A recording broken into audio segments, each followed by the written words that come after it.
This video contains images and content generated or assisted by artificial intelligence. The boarding pass was still in her hand when the gate agent ripped it away, replacing her first-class seat with 34B, middle.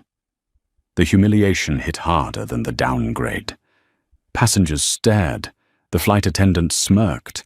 A smug stranger lounged comfortably in her rightful seat, sipping champagne she had paid for. Sarafina felt the heat rise in her chest, not from shame, but from clarity. They thought she was powerless. They thought her sweatsuit meant insignificance.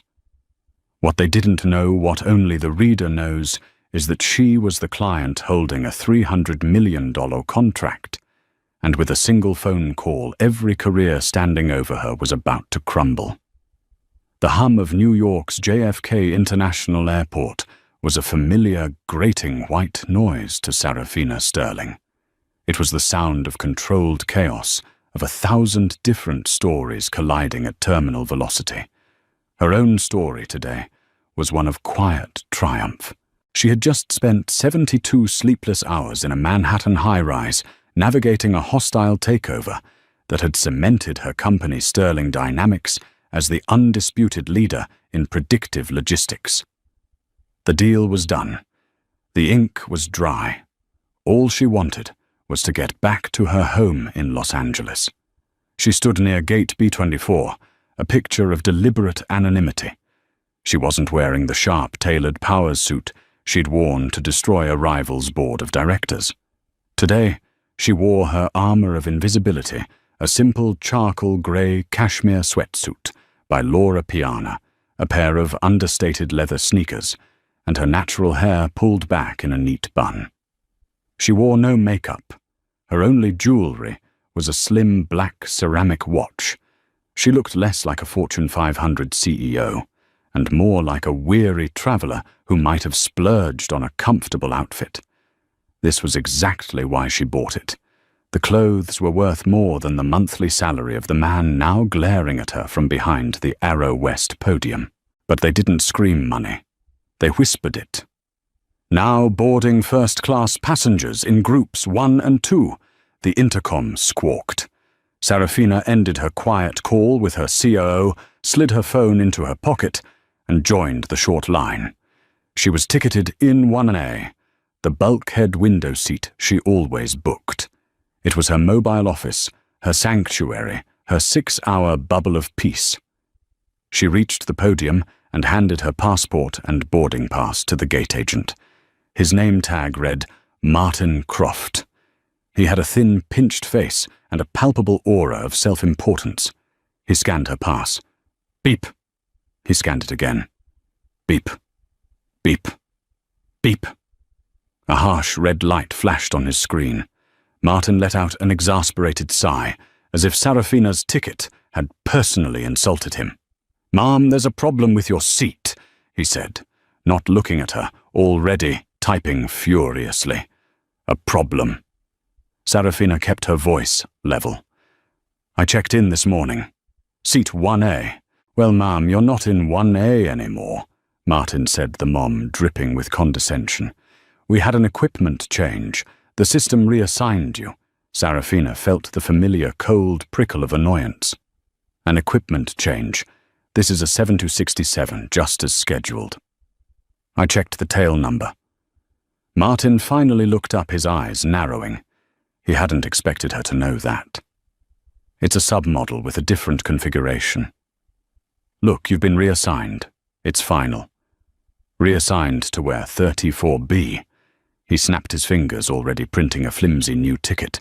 Middle seat economy. A flash of heat went through Sarafina's chest. 3 or 44B. A middle seat in the back of the plane, non-relining by the galley. It wasn't just a downgrade. It was an insult. It was a 13-hour drive in a blizzard kind of seat. "That's not acceptable," she said, her voice quiet but firm. "I am a fully paid first-class ticket holder. I am an executive platinum flyer. Please check again. There has to be a mistake." The only mistake, Martin said, his voice rising just enough for others in line to hear, is you arguing with me. The flight is overbooked. You can either take 34B or you can be rebooked on the 11th to PM red-eye. Your choice. He slid the new ticket toward her, a gesture of dismissal. Just then, a young white man in his late 20s, wearing a loud designer hoodie and a backwards baseball cap, swaggered to the front. He flashed a piece of paper at Martin. "Hey, Marty, am I good?" Martin's entire demeanor changed. "Mr. Peterson, absolutely. You're all set. Go right on ahead." Martin scanned Mr. Peterson's pass. "Beep, a green light. You're in 1A, sir. Enjoy the flight." Serafina froze. 1. The man, Blake. Peterson caught her eye. He shot her a smug wink as if they were in on a joke and sauntered down the jet bridge. Serafina turned back to Martin. The blood was roaring in her ears, but her face was a mask of cold composure. "You just gave him my seat. I don't know what you're talking about," Martin said, his face flushing. "He was ticketed. You weren't. The system bumped you." The system, Serafina repeated. "Or did Marty just give my $2,000 seat to his friend?"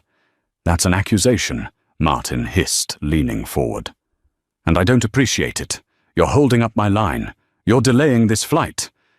"I am not moving," Serafina said, "until I get the seat I paid for." "Fine." Martin grabbed his walkie-talkie. "I need a supervisor at B-24. I have a passenger refusing to board." "I'm not refusing to board," Serafina corrected him. "I am refusing to be downgraded from first class to a middle seat in economy, while you give my seat away. I'd like to speak to the lead flight attendant on the plane." Now Martin looked at her, then at the line, then at the clock. He was on a power trip, but he was also on a schedule. "Fine, go on, talk to Margaret. She'll tell you the same thing. You're not sitting in first." He waved her on dismissively, as if shooing a fly. Serafina picked up her original boarding pass for 1A. She left the insulting 34B ticket on the counter, a declaration of war.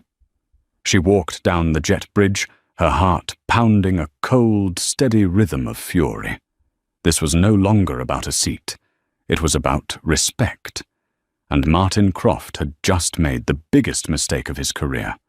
The atmosphere inside the aircraft was a stale, recycled chill. Serafina stepped over the threshold into the first-class cabin and was immediately met by a wall of manufactured hospitality. The lead flight attendant, a woman in her mid-50s with a severe blonde bob and a name tag identifying her as Margaret Bishop, was in the galley. She was laughing a high, brittle sound, with Blake Peterson, the young man, now comfortably ensconced in seat 1A. He had already kicked off his garish sneakers, and Margaret was in the process of handing him a pre-departure champagne. "And you're sure they won't?" Blake was saying. "Find out." "Oh, please." Margaret said, her voice a conspiratorial whisper. "He's my guest. Besides, the original passenger was a no-show. It's all taken care of." Serafina cleared her throat. Margaret turned, her customer service smile snapping into place. But when she saw Serafina, the smile faltered, replaced by a fractional, almost imperceptible sneer. She took in the sweatsuit, the sneakers, the unadorned face. Her eyes instantly catalogued Serafina as other, as not one of us. "Can I help you, miss?" Margaret asked. Her tone suggested she very much doubted it. "Economy boarding is down the center aisle to the rear." Serafina ignored the directive. She walked the few steps to seat 1A and addressed Blake directly. "Excuse me. I believe you are in my seat." Blake looked up from his champagne, annoyed. No. This is my seat. Boarding pass says 1A." "That's impossible," Serafina said, holding up her own pass. "Because this is my boarding pass for 1A purchased 3 weeks ago." Margaret stepped between them, placing a proprietary hand on the back of the seat, as if to guard it. "Mum," she said, and the word was a weapon. "I'm going to have to ask you to move along. This gentleman is our guest and his pass is valid. The agent outside clearly gave you a new seat assignment. The agent outside Serafina said her voice, dangerously quiet, is colluding with you. He gave my seat to his friend and tried to put me in 34B. Margaret's painted-on smile became a tight, angry line. The whispers in the cabin ceased. The other first-class passengers, businessmen, in suits, a woman with a small dog, were all watching. "Now you listen to me," Margaret said, dropping all pretense of service. "I don't know what kind of game you're trying to play. People like you try this all the time. You think you can just walk up to first class and claim a seat. It doesn't work that way. Your ticket was reissued. The system is the system." "People like me," Serafina echoed. The phrase hung in the air thick and toxic. "You mean black women or women in sweatwits? Which people are you referring to?" Margaret flushed a deep, blotchy red. "I mean people who don't have a valid ticket. This is a full flight. Now you can either go to 34B or you can get off this plane. You are holding up our departure." Just then, Martin Croft, the gate agent, stormed onto the plane. "Is there a problem here?" "Margaret, yes, Martin." Margaret said, vindication in her voice. "This woman is harassing my passenger. She's refusing to take her assigned seat." "I am not refusing," Serafina stated, her patience evaporating. "I am correcting. I am the CEO of Sterling Dynamics. I am a top-tier million-mile flyer with this airline. I am on my way to a critical meeting in Los Angeles, and I will not be spoken to like a criminal, nor will I be relegated to a middle seat in economy, because you and Martin decided to run a little scam." The mention of CEO only made it worse. It was to them so unbelievable, so outside their worldview, that it could only be a lie. Margaret Bishop let out a short, ugly laugh. It was a bark of genuine derisive amusement. "A COO," she mocked, her voice loud enough for the entire cabin to hear. "Honey, in that outfit, I've seen more CEO in my nephew's garage band. You're delusional." She turned to Martin. "She's claiming to be a CEO. Can you believe it?" Martin smirked. "Ma'am, I don't care if you're the Queen of England. Your ticket says 34B. Now I am giving you one final chance. Walk to the back of this plane and sit down, or I will call Port Authority police and have you removed for interfering with a flight crew." The threat was real. The humiliation was absolute. Every eye was on her. Serafina knew this was a battle she could not win in this arena. If she argued, they would call security. A video of a black woman being dragged off a plane by police, regardless of the reason, would be a PR nightmare for her company, for the New Deal. She had to lose this battle to win the war. She looked at Margaret, whose face was smug with victory. She looked at Martin, who had his hand on his walkie-talkie, itching to make the call. She looked at Blake in 1A, who was filming the entire thing on his phone, a stupid grin on his face. "You are making a grave mistake," Serafina said, her voice a low promise. "The only mistake," Margaret shot back, "was you thinking you belonged up here in the first place. Now get out of my cabin." The word "get out" echoed in the small pressurized space. It was a command laced with years of pent-up resentment, a dismissal of everything Serafina was and had achieved. Serafina held Margaret's gaze. She could see the woman's entire life story in that one hateful look, the decades of serving people she resented, the petty power trips that were the only compensation for a life of disappointment. And today, she had chosen Serafina as the target for that bitterness. "You want me to get off the plane?" Serafina asked, her voice calm. I want you in 34B, or I want you off this aircraft. You have 10 seconds to decide. Martin snapped his hand, tightening on his radio. I won't be sitting in 34B, Sarafina said simply. Then you're off, Martin declared, a note of triumph in his voice. Margaret, call the captain. Tell him we're removing a disruptive passenger. My pleasure, Margaret said, turning toward the cockpit. That won't be necessary. Sarafina held up her hand. The entire cabin was silent, save for the hum of the auxiliary power. I'll deplane voluntarily. Margaret and Martin exchanged a look of surprised, smug relief. They had won. The problem was removing itself. Sarafina turned her movements deliberate, not rushed. She was not fleeing in shame. She was executing a tactical retreat. She walked the few steps to the open aircraft door, the blue carpeted jet bridge waiting beyond. She paused at the threshold, 1 foot in the cabin, 1 foot out. She turned back to the 2 employees who were already composing their triumphant report. Before I go, she said, her tone conversational. I need to make sure I have the details correct for my report. She looked at Martin. You are Martin Croft, he said, puffing his chest out. Lead gate agent? C-R-O-F-T. Make sure you spell it right in your little complaint. It'll go right in the shredder. Martin Croft Sarafina repeated as if committing it to memory. Got it. She then turned her gaze to Margaret. And you are Margaret Bishop, the flight attendant, said, crossing her arms. B-I-S-H-O-P, lead purser.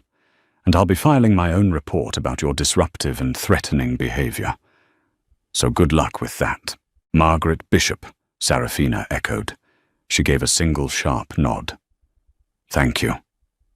She looked past them at the other 2 first-class flight attendants, who had stood by, watching, saying nothing. She locked eyes with each of them. Their silent complicity was just as damning. I'm sure, Sarafina said, her voice carrying through the cabin, that Aero West will be very interested in this. Aero West thanks you for your compliance. Martin sneered. Now please leave. Sarafina stepped off the plane. The heavy thud and whoosh of the aircraft door ceiling behind her was the sound of a gauntlet being thrown. She heard the locks engage. She was alone on the jet bridge. She didn't walk back to the gate in a huff. She didn't stomp or cry. She walked slowly, her mind already shifting from defense to offense. Martin Croft and Margaret Bishop thought they had just disposed of a minor annoyance. They had no idea they had just sealed their own fate. She reached the gate area. The few remaining economy passengers were filing on. The new gate agent, a younger woman who had taken over for Martin, was avoiding her gaze. Sarafina sat down in one of the hard plastic seats at gate B24. She looked at the large digital clock on the wall. It was 3:15 p.m. The flight Aero West 2, TO2, was scheduled to depart at 3:25 p.m. She pulled out her iPhone. She didn't go to the Aero West app. She didn't dial the 1-800 customer service number. She opened her favorites. Her thumb hovered over a name. Robert Pullman, Aero West CEO. She had his number because she was at that very moment in the final stages of closing a $300 million 5-year exclusive corporate travel contract with his airline. Her company Sterling Dynamics had over 20,000 employees who traveled globally. This contract was set to make Aero West the primary carrier for all of them. It was a deal that Robert Pullman had personally told her would save their 4th quarter and secure the airline's future against its larger competitors, Delta and American. She pressed the call button. The phone rang exactly once. Robert Pullman, CEO of Aero West, always picked up for Sarafina Sterling. Sarafina, my star client. His voice was booming and cheerful. Are you in the air? Did you see the final draft? I think we're ready to sign. The new LA to Singapore route is all yours, Robert Sarafina said. Her voice was pure ice. It cut through his boardroom schmoo instantly. "I am not in the air." A pause. The cheerfulness vanished. What's wrong? Are you okay? Did you miss the flight I'm sitting at? Gate B24 at JFK. Sarafina said, her eyes fixed on the clock.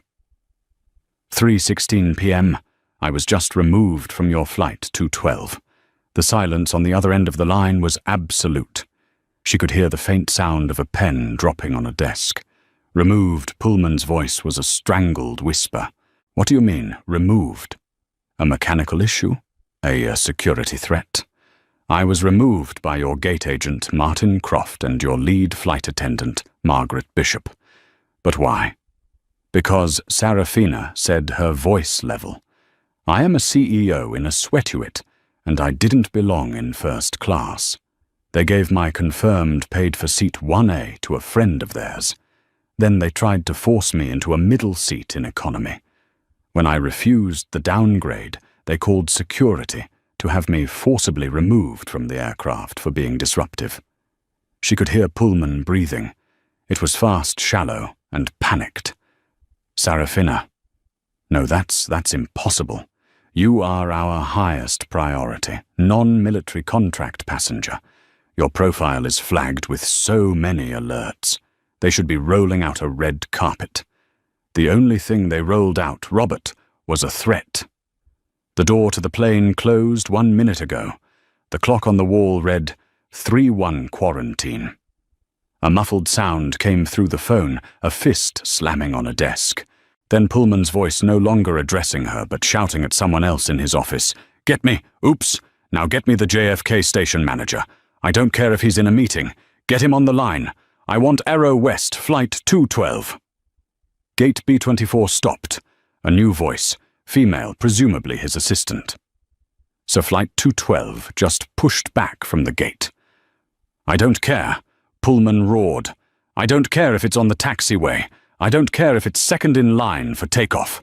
Recall that plane. Get it back to the gate. Recall it now." Sarafina listened to the muffled chaos. She looked through the large terminal window. The massive 767, its engines whining, had indeed pushed back. It was starting its slow pivot toward the taxiway. "Robert," she said calmly. "The plane is moving. They're on it. Sarafina, stay on the line. Do not move. I am God. I am so sorry. We are handling this." The clock ticked. 3:18 p.m. The plane stopped its pivot.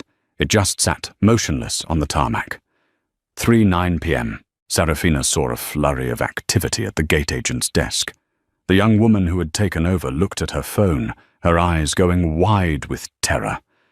She began typing her hands, visibly shaking. 3:20 p.m. Another man, this one, in a better cut suit, sprinted up to the gate. He looked flustered, his tie askew. He joined the young woman, and they both began speaking frantically into their phones. 3:22 p.m.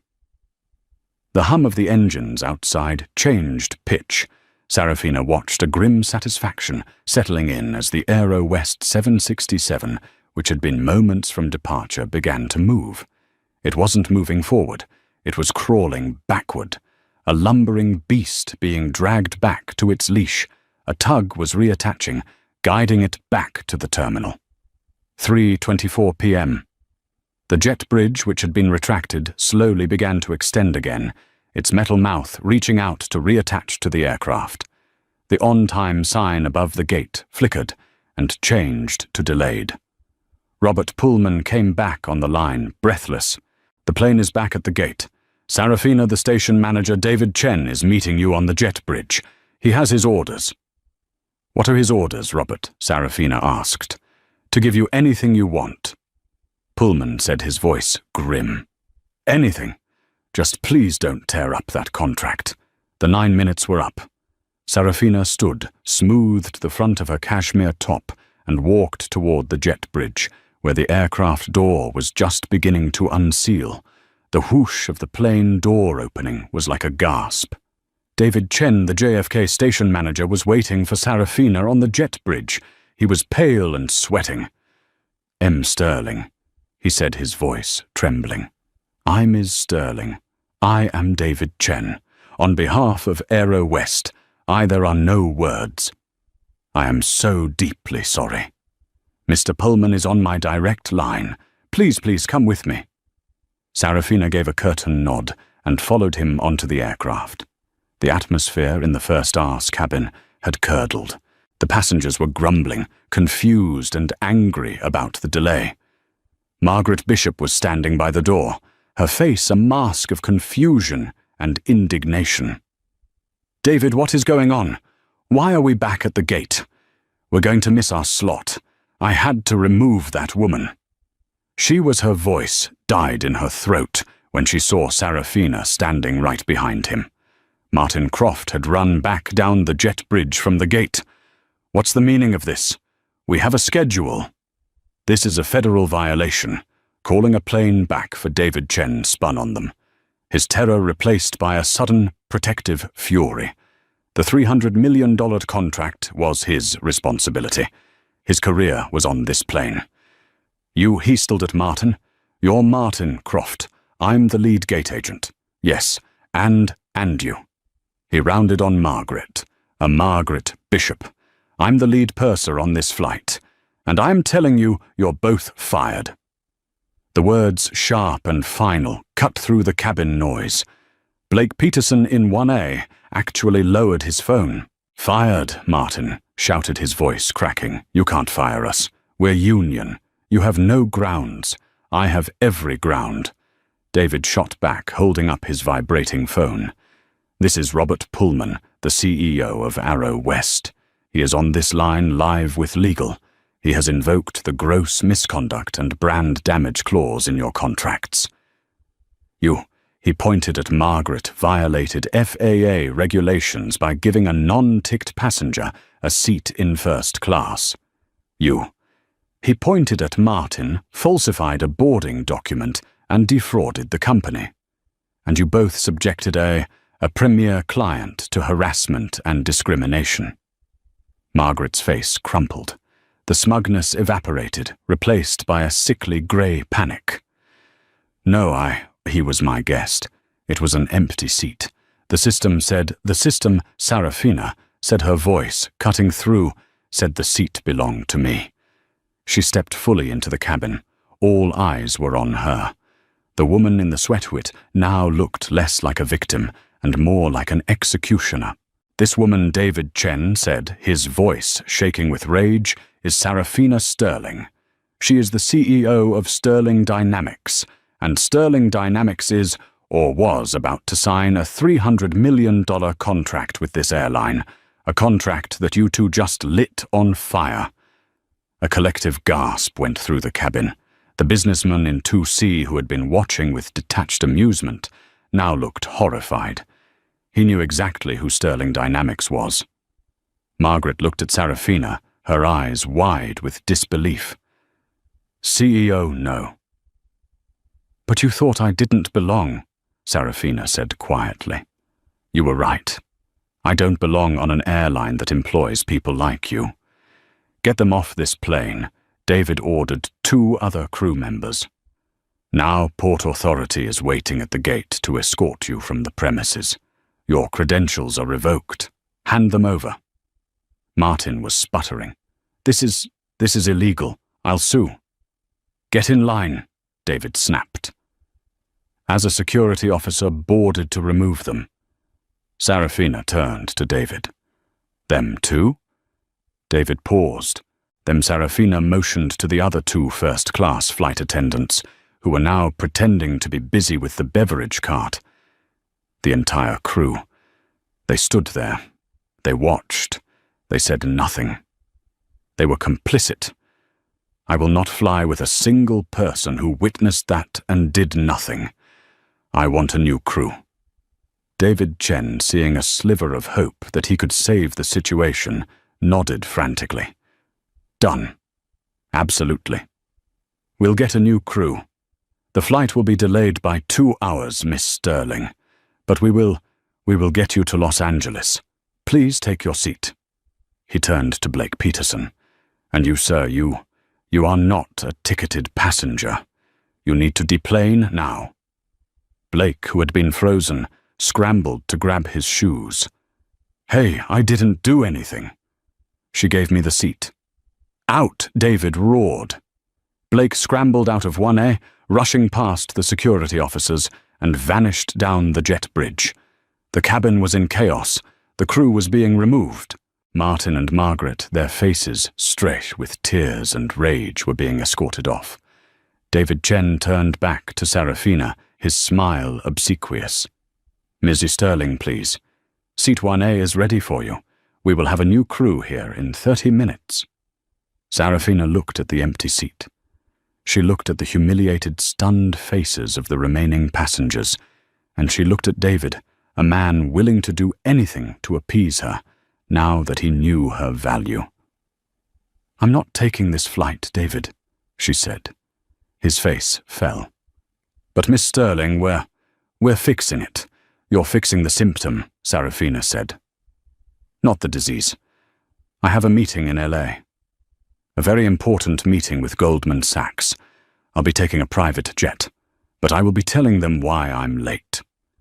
I wonder how they'll feel when I tell them that Aero West's official policy is that a black woman in a sweatsuit belongs in 34B. No, that's not our policy.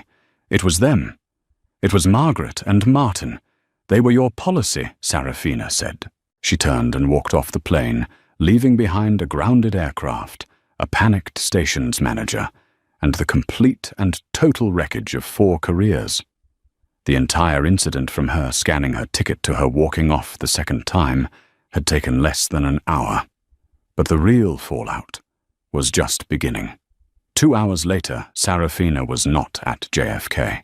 She was in a sterile, impossibly quiet lounge at Titerboro Airport, the hub for private aviation. Robert Pullman was sitting across from her. He had not flown in on a commercial jet. He had scrambled his own company's Gulfstream Glex 50 from Chicago the moment he'd hung up with her. He looked haggarded, his $3,000 suit wrinkled. "Serafina," he said, his voice raw. "I don't even know where to begin. Apology doesn't cover it. Devastated doesn't come close. It was ugly," Robert Serafina said, sipping a bottle of water. Her own jet was being fueled, her LA meeting rescheduled.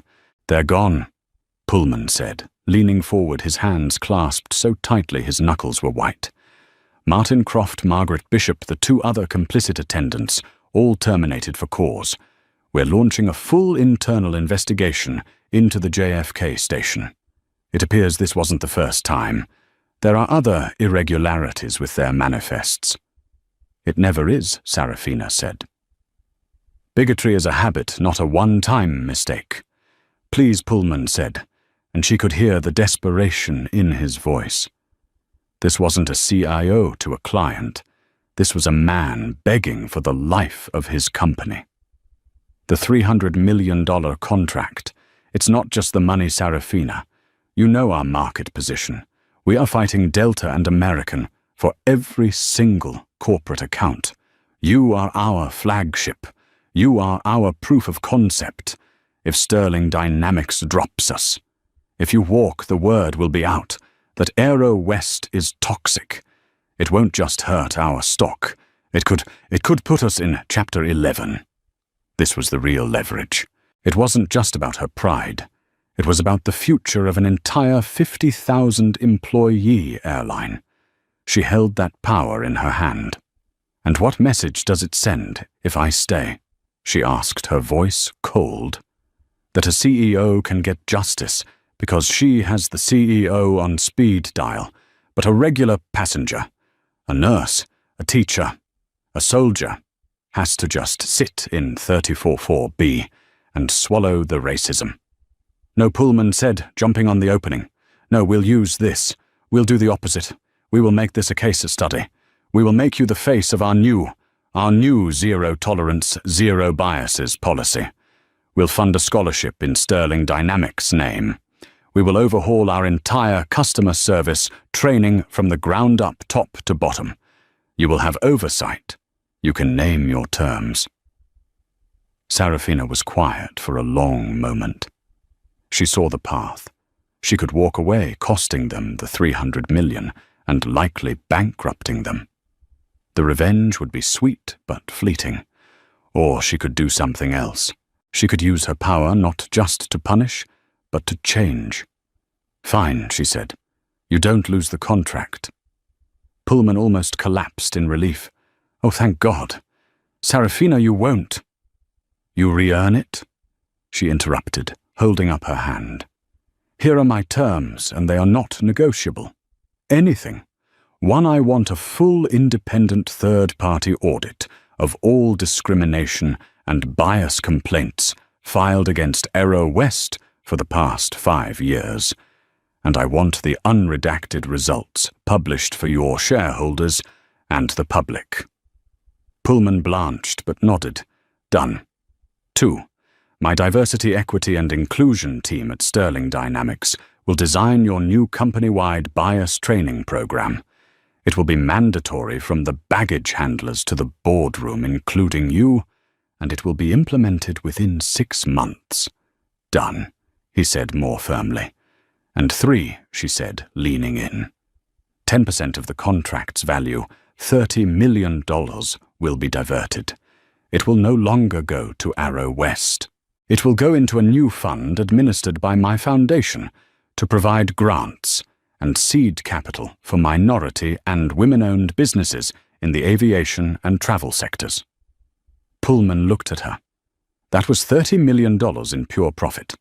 Gone. He didn't hesitate for more than a second. "Done." "That is how you keep my business," Robert Sarafina said. "You don't just fire the racists.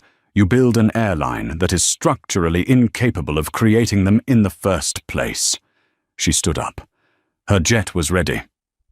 "I'll see you in LA. Robert, the firing in 9 minutes hadn't just been a firing. It was a corporate restructuring. It was a hostile takeover of their entire company culture. And the real karma for the people who started it was only just beginning. The Aero West Sterling initiative was a masterstroke of public relations. 6 months after the incident at Gate B-24, the airline industry trade publications were lauding the partnership. Forbes ran a feature on Sarafina Sterling, not as a victim, but as a corporate visionary who was turning a $300 million contract into a lever for systemic change.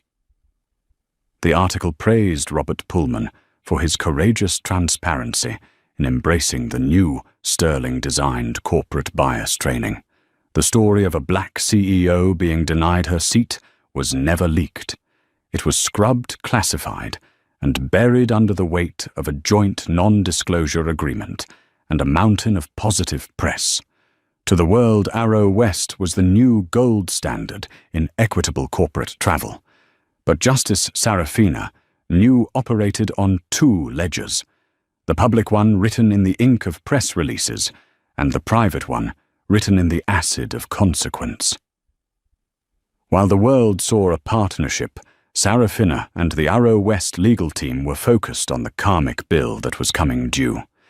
It began, as it often does, with a single, sputtering flame of arrogance that refused to be extinguished. Martin Croft, the former gate agent, had simply vanished. His termination for cause, flagged in the shared airline employment database, made him radioactive. He couldn't get a job at Delta. He couldn't get a job at American. He couldn't even get a call back from a budget carrier. The union he had so proudly hidden behind had reviewed the case, seen the irrefutable evidence of his manifest falsification, and quietly declined to represent him. His blacklisting was absolute. He had lost his apartment in Queens. His car was repossessed. He was at 42 years old, sleeping on a fold-out sofa in his sister's living room in suburban New Jersey. His days spent sending out resumes that went into an electronic void.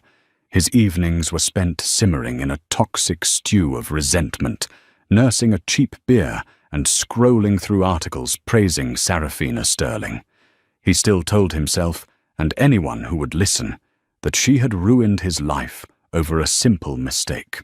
The real story, the true unspooling of the karma, began with Margaret Bishop. Margaret, unlike Martin, had not gone quietly. She was a 28-year veteran of the airline. She had seniority, a pension on the line, and a deep, seething core of self-righteousness. She believed with the conviction of a zealot that she was the victim. She had been made an example of to appease a power-mad, spoiled CEO who, in her mind, had probably gotten her fancy sweatsuit out of a donation bin. 3 months after her firing, Margaret Bishop walked into the low-rent offices of Arthur Jenkins Escortus, a personal injury lawyer whose face was plastered on the back of city buses under the slogan, "Wronged at work. Get what you're owed. It's a slam dunk," Maggie Arthur said, leaning back in his creaking chair. He was a man who sweated cheap cologne. "This is a classic case. Wrongful termination, age discrimination. They're trying to replace you with younger, cheaper staff. And defamation. They had you escorted off that plane like a common criminal in front of passengers. They ruined me," Margaret said, her voice trembling with manufactured rage. "My reputation, my pension. 28 yours, Arthur. Thrown away. And we are going to make them pay for every single one," Arthur said, his eyes gleaming. "Arrow West is terrified of bad press. They're trying to look all new and inclusive with this sterling deal. The last thing they want is a lawsuit from a loyal 28-year employee exposing them as hypocrites. They'll settle this before it ever sees a courtroom. We're not asking Maggie. We're telling, $5 million and you get your pension." "Yes," Margaret said, a thin, vindictive smile spreading across her face. $5 million for the humiliation. The lawsuit was filed in the New York State Supreme Court the following Monday. When the notification landed on the desk of Robert Pullman, the Aero West CEO, he didn't feel dread. He felt a cold, sharp spike of fury. He immediately forwarded it to Elena Shaw, his general counsel, with a 1-sentence memo. "Unleash hell." Elena Shaw was not a bus advertisement lawyer. She was a 200-an-hour corporate litigator who had personally negotiated multi-billion-dollar aviation contracts. She viewed a lawsuit not as a threat, but as a weapon. "She's suing us," Eleanor said, a dangerous smile in her voice during a call with Pullman. "Robert, this is a gift. This is a Christmas comes early, wrapped in a bow gift." "What do you mean?" Pullman asked. "As long as we were just the employer, our options were limited. Firing her was the end of it. We couldn't go after her without looking vindictive. But she is suing us for defamation, wrongful termination, and ageism. In doing so, she has opened the door to the legal process of discovery. She is claiming we are the ones who are lying. To defend ourselves, we are now legally entitled to prove that her termination was not justified, but that it was, in fact, the only possible outcome for an employee engaged in criminal activity." Criminal Pullman paused. "We knew it was bad, Eleanor. But criminal, she opened the door." Robert, Eleanor said, her voice dropping. "I'm going to walk through it. She wants to claim her reputation was damaged. I'm going to find out, under oath, what that reputation was actually worth. I want every text message, every email, every bank statement, every phone record for the last 5 years. My team is already drafting the subpoenas. This won't be a settlement, Robert. This will be an execution. The discovery process was not a negotiation. It was an autopsy. A team of 20 associates at Eleanor's firm descended on 5 years of Margaret Bishop's life. They cross-referenced her work rosters with the manifests for every flight she had ever worked. They subpoenaed her personal bank records. They pulled her and Martin Croft's instant message logs from the internal company servers. A young, hungry associate named Ben Keller, 3 weeks into the document review, hit the jackpot. "M. Shaw," he said, walking into a corner office, his face pale. "You need to see this." He laid out 2 spreadsheets. One was a list of cash deposits made into Margaret Bishop's personal checking account, all at an ATM near her home in Long Island. The other was her work schedule. "They're a perfect match," Ben said, his finger tracing a line. "Every flight she worked on the JFK LAX or JFK SFO route, a cash deposit was made the following morning. $500, $1,000, sometimes $1,500 like clockwork, for 3 years. She was taking cash tips," Elela Nena said, unimpressed. "It's a violation of policy, but it's not." "No," Ben said, holding up a second file. "It's not tips. I pulled the passenger manifests for those same flights. Then I cross-referenced them with the gate agent logs, specifically Martin Croft's logs." He pointed to a name, Sarafina Sterling, seat 1A, reassigned by M. Croft to 34B. Reason code duplicate booking. He pointed to the next one. Jinwoo Kim, seat 2C, reassigned by M. Croft to 31F. Reason code duplicate booking. He pointed again. Amara Diallo, seat 1F, reassigned. Elena Rodriguez, seat 3A, reassigned. It's a pattern. Hundreds of them. The original passengers were all minorities, non-native English speakers, or anyone with a non-Western name. They were profiled. Martin would flag their paid-for first-class ticket, bump them to the back of the plane, and tell them it was a computer glitch. Then Ben pulled up the third file. Then Margaret Bishop, in the first-class cabin, would find a passenger on the standby list or in economy, and she would sell them that miraculously open seat for a cash upgrade fee. We cross-referenced the names of the bumped passengers with the names of the passengers who took their seats. And look who pops up 5 different times, including on M. Sterling's flight. Eleanor leaned in. Blake Peterson. He was a regular customer. Ben said he wasn't a friend. He was a client. This wasn't a one-time mistake with Sarafina Sterling. This was a criminal conspiracy. They were running a 3-year racist profiling cache for seat scam. And based on these deposits, they stole at minimum over $200,000 from the airline and its passengers.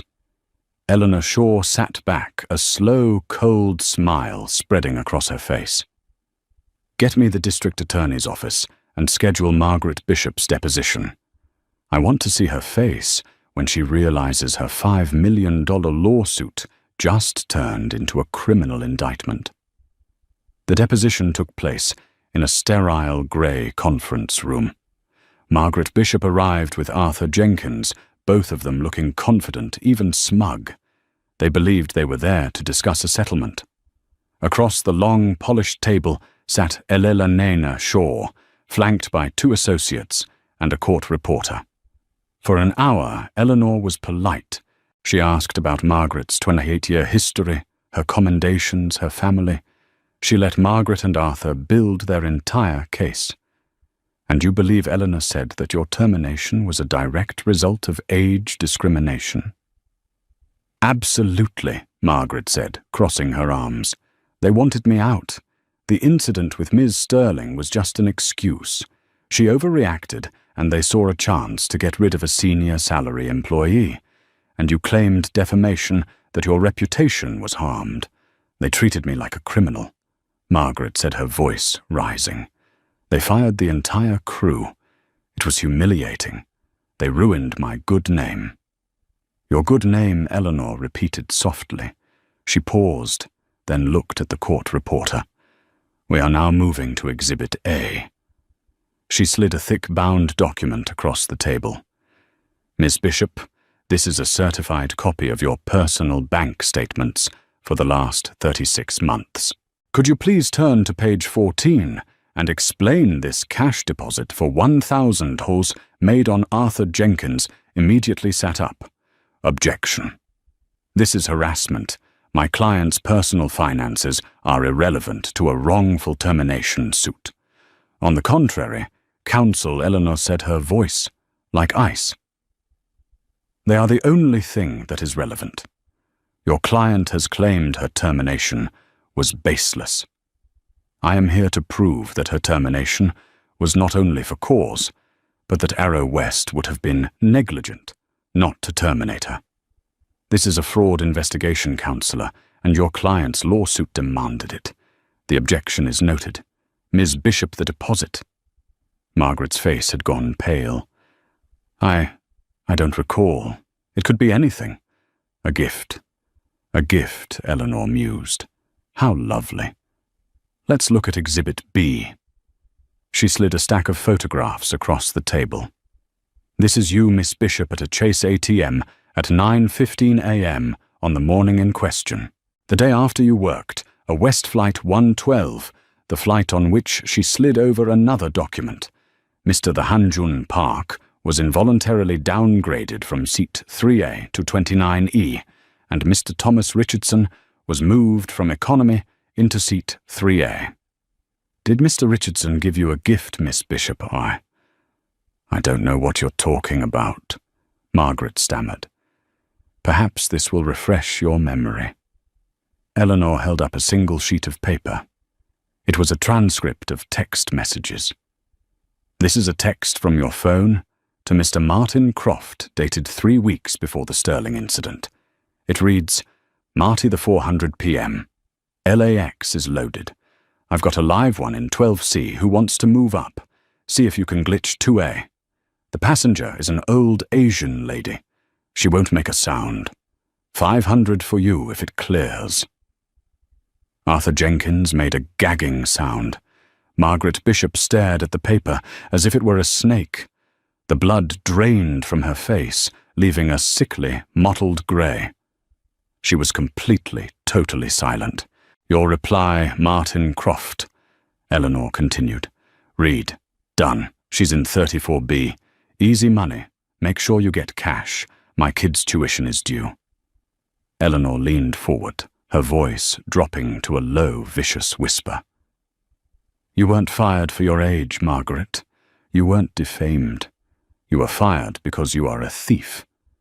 You were fired because you are the ringleader of a criminal conspiracy systematically targeting minorities and defrauding this company. You built your good name on a foundation of racism and grand larceny. You she tapped the bank statements are a criminal. Arthur. Margaret whispered, her hands shaking. Arthur, do something. Arthur Jenkins was stuffing his own papers into his briefcase, his face ashen. This deposition is over. We're taking a recess. By all means, Counselor. Take a recess, Eleanor Shaw said, standing up. Because my next call is to the Queen's District Attorney, who is very, very interested in this evidence. Your client's $5 million lawsuit is dismissed with prejudice. And you, she said, looking down at the crumpled, weeping woman, are going to need a very, very good criminal lawyer. Margaret's lawsuit was the key that unlocked their prison. The DA's office, armed with the mountain of evidence Arrow West provided, moved instantly. Martin Croft was arrested 2 days later. He wasn't at home. He was in the food court at LAX, where he had finally found a job wiping down tables. 2 uniformed officers walked up to him, mid-shift cuffed him, and walked him out past the ticket counters of the airlines that had blacklisted him. A final, crushing humiliation.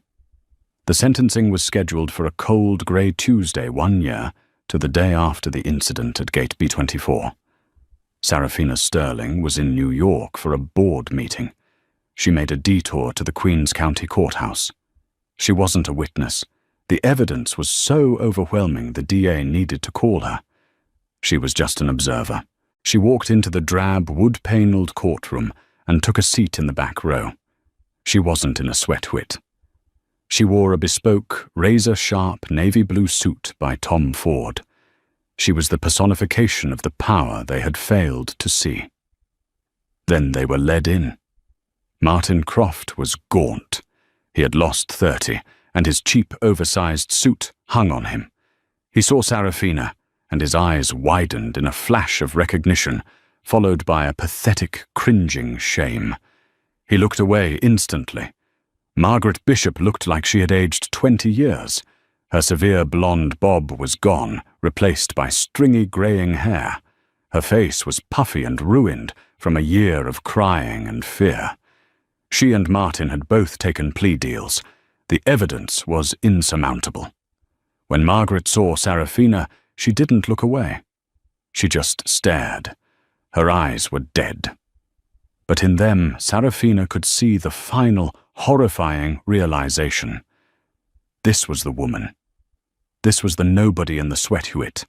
This was the CEO she had mocked.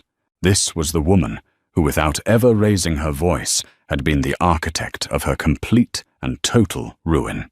The judge read his statement, his voice devoid of emotion. This was not a crime of passion. It was a calculated, repeated, and cynical abuse of power. You targeted people you believed were powerless people who wouldn't complain, people you assumed didn't belong. You used your positions of authority, not to serve, but to harass, profile, and steal. The damage you did to your employer is immense, but the damage you did to the public trust is worse. He looked at Martin. Mr. Croft, for your role in this conspiracy for grand larceny and wire fraud, you are sentenced to 18 months in state prison. Martin collapsed into his chair, sobbing. The judge then turned to Margaret. Ms. Bishop is the clear ringleader of this operation, and for the same charges, you are sentenced to 3 years in the Bedford Hills Correctional Facility for Women. A low animal wail escaped Margaret's throat. It was the sound of a life ending. The hard karma wasn't just losing a job. It wasn't just being embarrassed.